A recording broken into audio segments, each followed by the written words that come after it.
शिक्षा जगत की दुनिया में अपना पहचान बना चुके सर मेरे साथ हैं मिस्टर सुनील सर। इन्होंने 2011 से ही शिक्षा देने का कार्य प्रारंभ किया और इनके द्वारा बच्चे अधिकारी भी बन चुके हैं। जानते हैं सर से कैसा रहा इनका प्रयास और बच्चे सफल होने का क्या रहा राज। जी धन्यवाद शेख जी, आपको बहुत बहुत। जी जैसा कि आपने बताया कि मैं 2011 से शिक्षण कार्य कर रहा हूँ और मेरे द्वारा पढ़ाए गए बहुत सारे बच्चे 4th क्लास में, 3rd क्लास, कुछ पुलिस में और कुछ टीचिंग लाइन में भी पहुँच चुके हैं और वो मेरे कांटेक्ट में भी रहते हैं। कहीं पे भी मुझसे मिलते हैं तो बहुत सम्मान करते हैं। मुझे भी बहुत गर्व होता है जब कभी वो मुझे मिलते हैं। एक बार मेरा ही पढ़ाया हुआ एक विद्यार्थी मुझे गोरखनाथ मंदिर में मिल गया, यूपीपी का ही था, तो मुझे देखकर बड़ा खुश हुआ और मुझे ले गया और चाय पानी भी कराया। मैंने उसका फोटो भी सोशल मीडिया पे डाला था। तो ऐसी चीज़ें मुझे बहुत गौरवान्वित करता है जब कभी भी मेरे द्वारा पढ़ाए गए कहीं भी कोई भी बच्चे मिलते हैं। तो शिक्षा को बांटना मुझे कहीं भी नहीं लगता किसी तरह से मैंने गलत रास्ता चुना। मुझे बहुत खुशी होती है। रास्ता तो आपने बहुत अच्छा चुना है सर, लेकिन शिक्षा देने में और शिक्षा लेने में बड़ी कठिनाइयां का सामना करना पड़ता। आपके जीवन में ऐसी कौन सी कठिनाइयों का सामना करना पड़ा था जो अभी तक आपको याद है?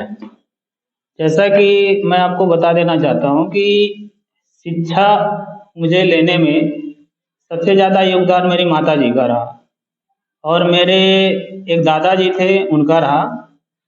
और एक्चुअली में वो दोनों इलिटरेट हैं, अनपढ़ हैं, पढ़े लिखे नहीं हैं, लेकिन वो लोग मुझे पढ़ाने में अपनी पूरी 100% दिया उन लोगों ने और मेरी माता जी ने बहुत अथक प्रयास किया।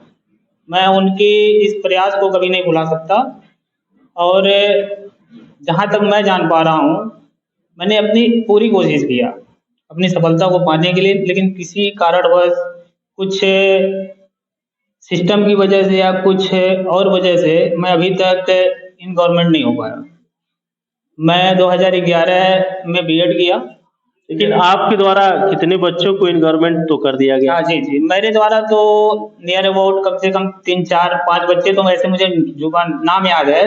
जैसे तो कि मैं जानना चाहूंगा क्या नाम है उन बच्चों का? अभी एक रतनपुर का एक लड़का है, मैंने पढ़ाया उसको, जैसे नंदलाल पासवान, जिसको मैंने हाई स्कूल इंटर में पढ़ाया था। और एक लड़का है मेरा पढ़ाया हुआ अजय, वो भी एसएसबी में हो चुका है। एक लड़का को मैंने आपका कंपियरगंज से थोड़ा सा पहले का ये लड़का था, सूरज अग्रहरी। तो ऐसे बच्चे हैं 3 4 बच्चे जो मेरे कांटेक्ट में रहते हैं। उन लोगों को मैंने हाई स्कूल इंटर में पढ़ाया, आज भी रिस्पेक्ट करते हैं मेरी। और कुछ ऐसे भी बच्चे हैं जो शिक्षक भी हो चुके हैं, मेरे पढ़ाए हुए बच्चे शिक्षक हो चुके हैं और कुछ तो प्राइवेट में भी पढ़ाते हैं। मेरे पढ़ाए हुए बच्चे कुछ ऐसे हैं जो प्राइवेट में भी पढ़ाते हैं, अच्छा खासा अर्निंग भी करते हैं। तो ये सारी चीज़ें देखकर मुझे खुशी होती है कि मैं नहीं हो सका, लेकिन ये सारे बच्चे हैं और मेरी कहीं ना कहीं मेरी नॉलेज उनके माध्यम से लोगों तक पहुंच रही है। तो आप सीधा देख सकते हैं कि एक ऐसा बच्चा जो अपने गांव से उठा, जो भोजपुरी बोलता हो बचपन में और आज अंग्रेजी बोलता है और अंग्रेजी की शिक्षा भी देता है और नौकरी की तैयारी भी कराता है, ऐसा सफल इंसान मिस्टर सुनील सर हैं, जिससे हमारी आपसे बातचीत हुई। ऐसे ही मनमोहक खबरों के लिए बने रहें पूर्वांचल नेटवर्क पर।